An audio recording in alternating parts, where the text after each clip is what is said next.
I mean, are you going to quit or are you going to really buckle down and go as hard as you can go and keep preparing for the next opportunity even though you don't know what it is? Right. And that's what I did.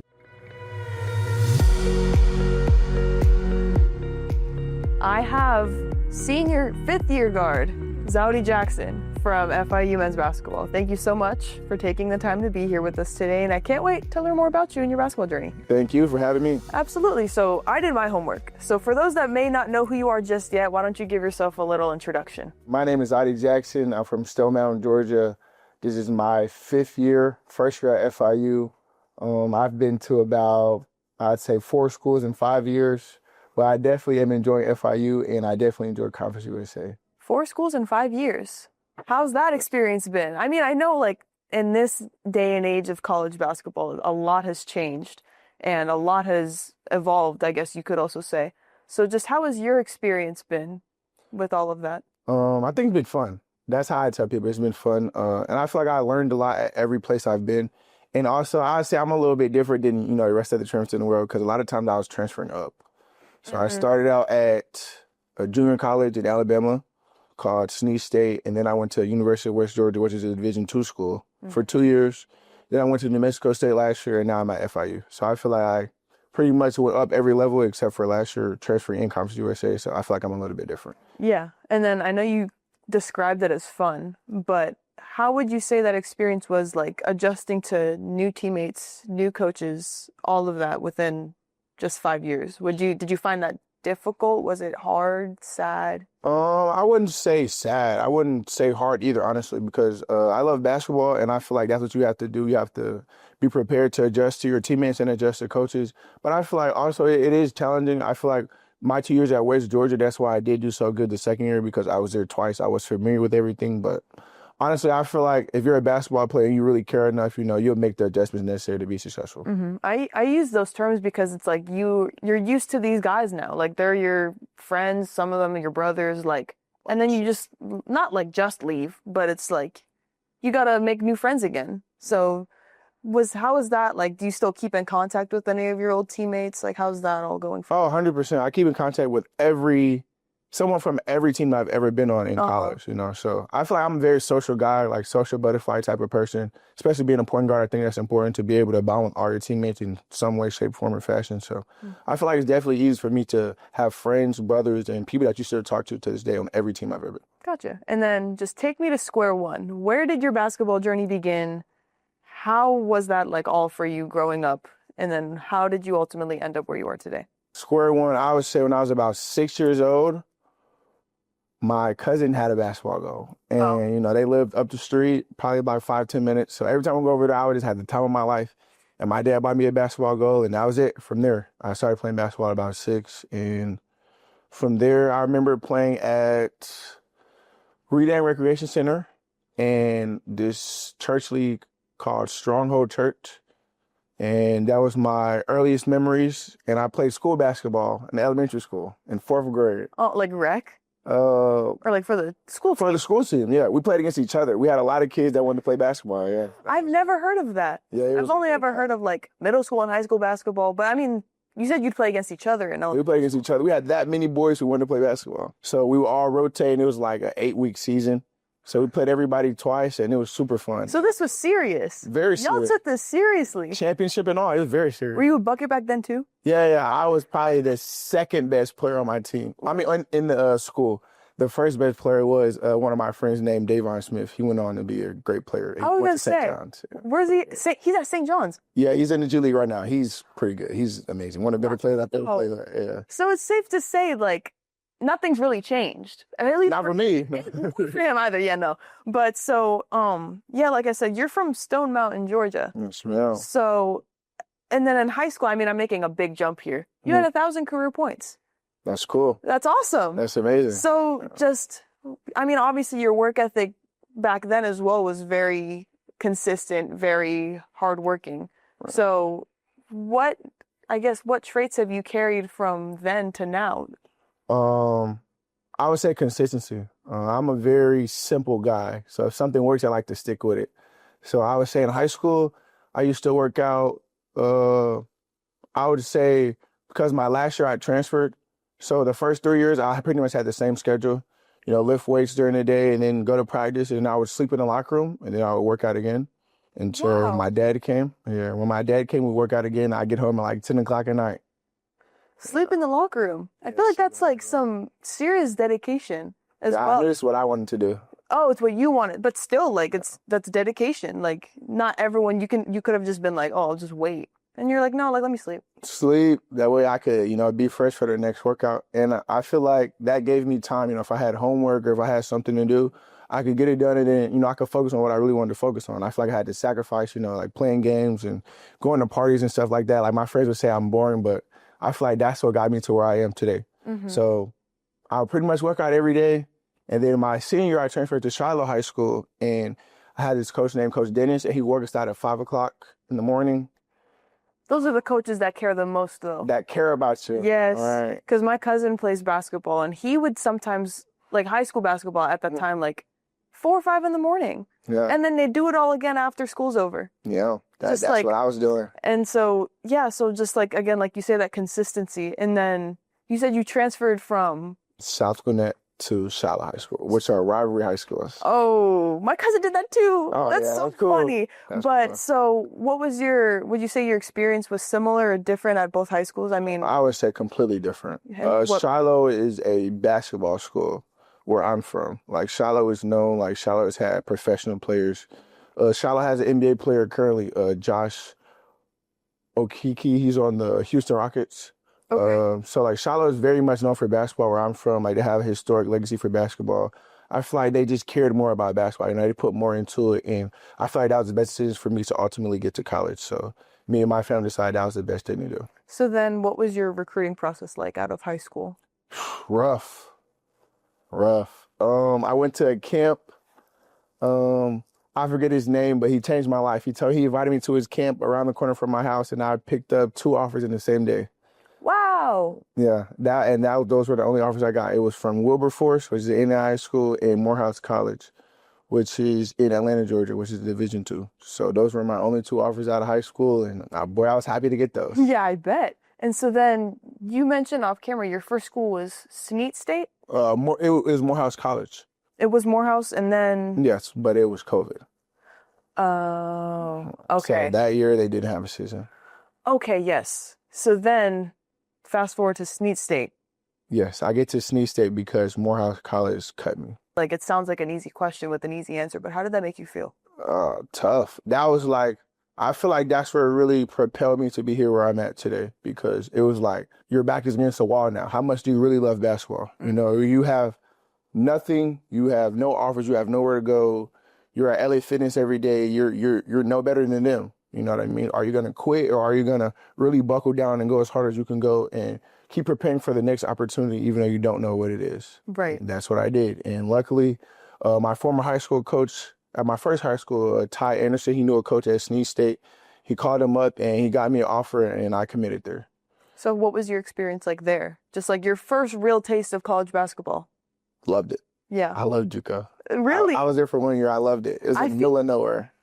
That's so common though. Like just JUCOs being, I mean, I feel like that's the whole point of a junior college. Not the whole point, but like at least everyone that I've heard of, it's like, where's that? What's that? Yes. But I feel like you could consider yourself a JUCO product. 100%. And so I feel like a lot of the times there's people that look at athletes who play at junior colleges and they're like, I mean, you kind of think less because it's a junior college. It's not like D1, like what you would expect, like an athlete to play at. You know what I mean? Right. So what do you have to say to those people to just like kind of vouch for JUCO? Because I mean, obviously they offer a lot of great opportunity, and it's ultimately how you got to where you are today. Right. So what would you say to people who kind of have like a false reputation about JUCO and junior colleges? I would say that those people should just do more history and research, because there's a lot of players in the NBA who went JUCO and you wouldn't even know it.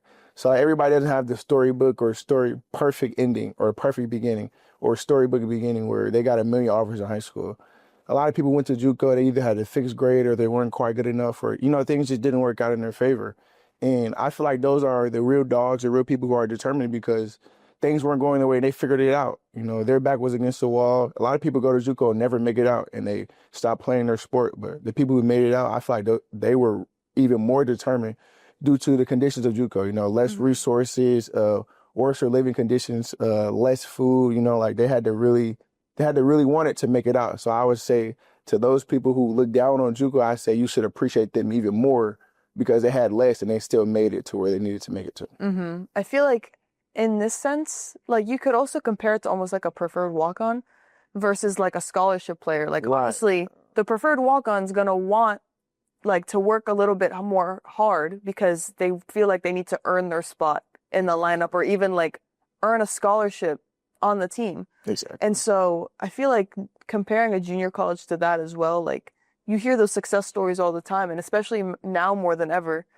JUCO's the more appealing route to go to. Oh, I think it's great. I tell all my like younger kids in my area, like, bro, if you can go JUCO, especially with the rule change, because that's why I'm at FIU now. If the rule didn't change because of Diego Pavia, I would have exhausted my eligibility last year. So I would say if you could go to JUCO now, go to JUCO because they give you a year to develop or even 2 years to develop and really work on your game and get as good as you need to get. That way, when you do go to a Division I, II, or Division II school, you are as prepared as you're going to be versus when you're 18 and your body's not fully developed or you're not as smart as you need to be or you're not as developed as you need to be. Right. And so then fast forward from Snead State. Then you're at New Mexico State. Correct. West Georgia. So how was that? So you go from a JUCO to then a Division II? Division II, yes, ma'am. How was that? Like, what was that jump like? It was amazing. It was like a kid in a candy store. It's really? Like, wow, like this gym is huge. Like people really come to our games. Like we have a real campus. We have a real like fan base. Like this is amazing. Like I feel like it was a great thing for me to go there as well because both of my parents had graduated from there. So I was very familiar with the campus already. Okay. So from West Georgia, then comes New Mexico State. So obviously that's cross country. So how was that, like the time zone adjustment? How was that all for you? It was crazy. Yeah. The first time I went there, it was 2 hours behind. And I was like, oh man, this sucks. Like I couldn't call my friends or call my girlfriend back home because it's like, okay, by the time I get out of practice, they're asleep. Right. So by the time I leave the gym, they're asleep. You know, so it was just a major difference. And it's a culture shock, you know, like they're close to the border and it's not a lot of people of my race out there. So I felt kind of shell shocked, honestly. But I feel like the more I was out there, the better I adjusted. But yeah, so New Mexico State, your time playing there, is that another Division II or is that a Division I? Division I. Yeah. So another big jump. Big jump. What was that like? It was a lot. Yeah. It was a lot. Yeah. Why? So like, honestly, when I was at the University of West Georgia, I had just come from winning a championship, being an All-American, and I was pretty much the best player probably in the conference,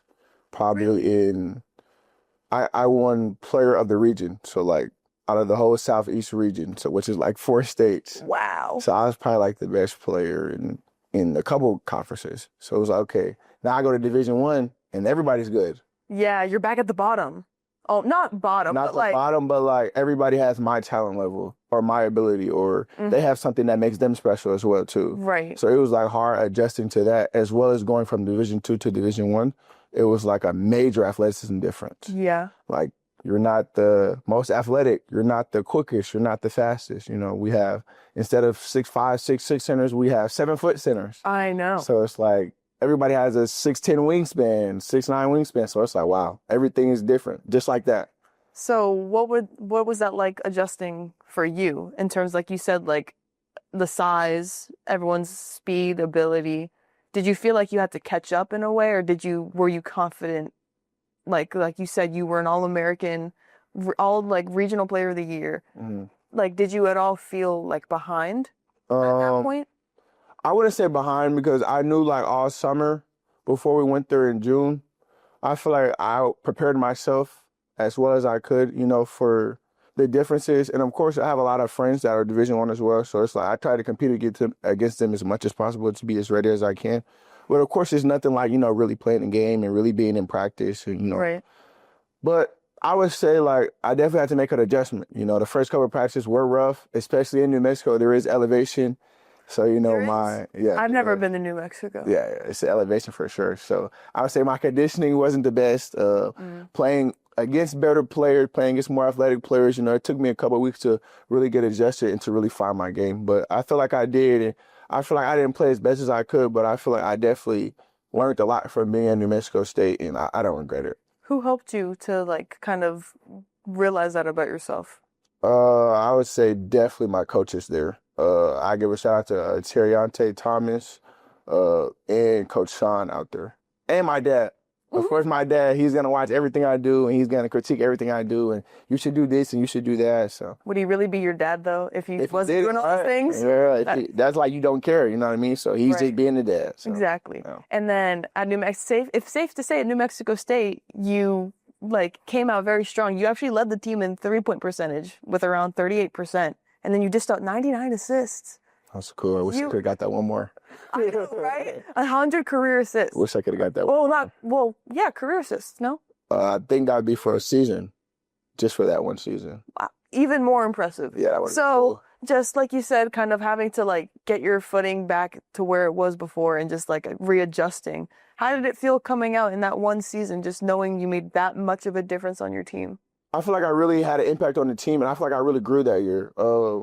I would say Coach Hooten that year challenged me for leadership, not just my ability on the court and not just to make plays, you know, to really help bring others along, to really encourage your teammates, to really step up in a defensive way and to really step up in a leadership way. So I feel like I learned a lot as well as my play on the court. If I'm being honest with you, I feel like I didn't play my best that year. You know, I feel like I left some things on the table and I feel like I could have improved. But I feel like I did make an impact on the team and I feel like I did take a step in the right direction. But honestly, I feel like you know you're doing like as much as you can when you think that you can do more. Like you're already giving it your all, but you never are satisfied with like what you already have given them or like where you're at right now. You're always trying to like be better. Right. But with that being said, given that you not only led the team in 3-point percentage, but you were also like very efficient with assisting your teammates, would you say you were more of a scorer or a facilitator? I would like to say I'm a playmaker. So whatever play needs to be made, whether that's scoring or passing, I say I do that for my team. Because I feel like as a point guard, you have to be an impact player on the court. Because in today's basketball world, a point guard doesn't just run the team and bring the ball up the court. You know, they have to be effective. So I would say I'm a playmaker. Whatever that, if that means scoring, that means scoring. If that means assisting, that means assisting. Right. And so then after your great season, now comes FIU. FIU. So this is your first season. Yes, ma'am. So how's that all been for you? Now you come back cross country. Back to and the you're South. back to normal, back to your regular time zone, what you're used to. Yes, ma'am. And you're in the Big 305. What's better than Miami, though? Can't beat it. Right? When I first got here, I went to the beach 3 times the first week. What? Can't beat it. Because I feel like where FIU is, you're in the heart of Miami. Right. Like, there's so, like, a melting pot of cultures. So Everywhere. Right? Everywhere. Different cultures. Everywhere you turn. So how's that, like, because I know you mentioned going from Georgia to New Mexico was a culture shock for you. Culture shock, completely. Would you say coming back, but to Miami, would you say that was also kind of a culture shock? I would say that's a culture shock, but it's one I expected. So, like, I knew Miami was full of diversity because I visited here with my family before. And, of course, me just being older, I know more about Miami because it's a bordering state of Georgia. So, and when I came here on my visit, they told me, like, everybody speaks Spanish. Like, Right? It's normal to know Spanish. So it's like, I was kind of more prepared versus New Mexico. It was kind of like, I didn't know what I was stepping into until I was already there. Your official visit to FIU, what was that experience like? What did the coaches tell you? Like, what sold you on FIU? Honestly, it was before the visit, though. It was Coach JB. Coach JB is from about 30 minutes where I'm from, and I didn't know that. So, like, we have similar, like, my dad's best friend coached Coach JB while he was in high school. So it's just some small world stuff, and I feel like it was meant to be. One of those things I was meant Invisible string. Definitely, 100%. So once he told me, like, his plans for me this year and how he could use me and how he thought I could improve and how his offense fit and his defense fit me, I feel like, you know, it would make the most sense. Also, I feel like I didn't do what I wanted to do in Conference USA last year. So I feel like, you know, why not run it back and try to amend my wrongs, you know? So, I mean, I know New Mexico State and FIU are both Division I schools, but did you notice any big differences within, like, the program and how they run their show versus New Mexico State's? I would just say New Mexico State has definitely a more historic program. Their everyone knows New Mexico State. You know, everyone knows, like, when I tell everyone I was going there, like, oh, wow, that's a big school. Like, that's a historic school. Like, that's important. You know, like, we just played them the other day. It was 6,000 people in there at 12 o'clock on a Saturday. You know, like, basketball is very important, very serious. And I would say FIU is emerging as that. You know what I mean? I feel like they've had a couple of down years in the past. And with me, Corey, Eric, Larry, Jew, you know, Ash, we're trying to emerge FIU as one of those historic basketball programs as well. Take me back to your first practice at FIU. So what was that experience like? I remember it like it was yesterday. It was crazy. Yeah, what happened? It was just so different. New Mexico State was more of like, we're going to practice hard. We're going to practice long.